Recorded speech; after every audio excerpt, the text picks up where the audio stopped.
বাংলাদেশ জাতীয়বাদী স্বেচ্ছাসেবক দলের কেন্দ্রীয় সভাপতি এস.এম. জিলানীর গাড়ি বহরে গোপালগঞ্জের আওয়ামী লীগের হামলায় নৃশংসভাবে নিহত কেন্দ্রীয় কমিটির ক্রীড়া সম্পাদক শওকত আলী দিদারের খুনিদের গ্রেফতারের দাবিতে খুলনা সদর থানা স্বেচ্ছাসেবক দলের বিক্ষোভ মিছিল।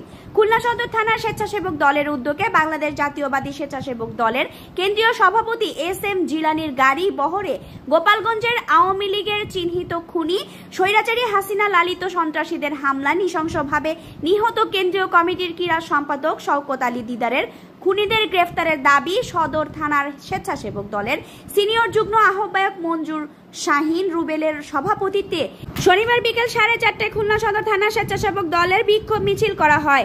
উক্ত অনুষ্ঠানে প্রধান অতিথি হিসেবে উপস্থিত ছিলেন খুলনা মহানগর বিএনপির আহ্বায়ক অ্যাডভোকেট শফিকুল আলম মনা। এছাড়াও সমাবেশে খুলনা সদর থানার 9টি ওয়ার্ড একত্রে নগরীর গোলবমণি পার্কে একত্রিত হয়ে বিক্ষোভ মিছিলটি নগরীর ফেরিঘাট মোড় ঘুরে খুলনার বিএনপির প্রধান কার্যালয় মিছিলটি সমাবেশ করে শেষ হয়।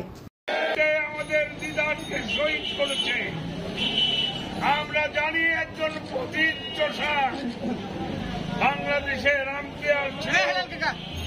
এই দিদার তাকে কোবরা ইউনিয়নের চেয়ারম্যানের নেতৃত্বে হামলা করে হত্যা করা হয়েছে। শেখ হাসিনার দোসরদের বাংলার মাটি থেকে উচ্ছেদ করতে হবে। আপনারা যারা মিছিলে অংশগ্রহণ করেছেন সদর থানা স্বেচ্ছাসেবক দলের সকল পর্যায়ের নেতৃবৃন্দকে ধন্যবাদ এবং কৃতজ্ঞতা জানিয়ে আজকের এই মিছিল পরবর্তী সমাবেশের এখানেই সমাপ্তি ঘোষণা করছি।